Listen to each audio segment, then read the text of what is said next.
Hello and welcome to this month's Market Wrap. Today I'm going to talk to you quickly about two key important issues or things that we can talk about. The first is the clearance rates in Monash. They are starting to improve from 50% moving towards 60% now in clearance. Our own company having fantastic success in March, nearing 100% sales on auction day.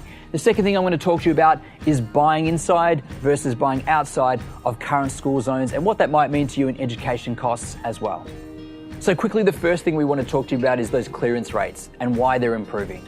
It seems that they're improving because vendors are more in line and more attuned to what the market is doing now, and they're setting realistic reserves. And those reserves are creating competition, and that competition now is driving some successful sale prices and results that we've seen.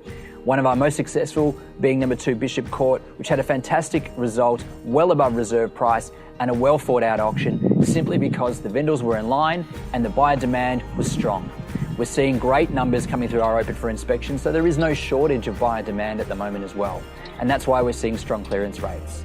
The second and one of the most important topics I wanted to talk about, which we could talk about all day, is buying inside the school zone versus outside the school zone. Today I'm going to take a very generalistic approach to that.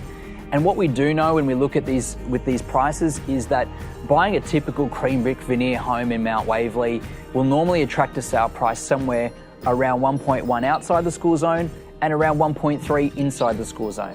Now there's many variations to that, including location, the type of home, the style, and even what street you live in. But when we look at the gap, it's fair to say that there's an approximate gap of usually around the $200,000 mark. Now when we look at being inside that secondary school zone for the purpose of going to Mount Waverley Secondary School versus maybe going to a private school like Hunting Tower, the difference in education costs.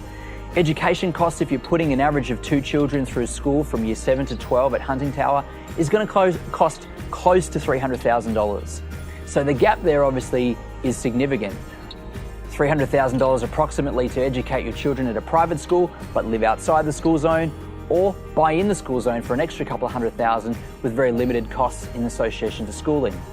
But the second most important thing to look at as well is those two schools in comparison. Hunting Tower College at the moment within 3% of Victoria in the top 3%, as well as Mount Waverley Secondary College in the top 27%.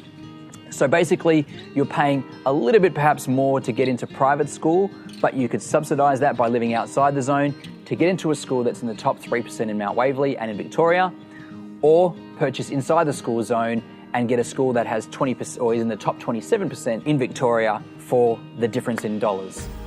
Thank you again for listening, and hopefully we can help you with your purchase or your sale, finance, building, construction needs, advice around all those topics. We're here to help you or point you in the right direction for all of those as well. My name is Courtney Matthews from Ray White Mount Waverley, and we look forward to seeing you next month.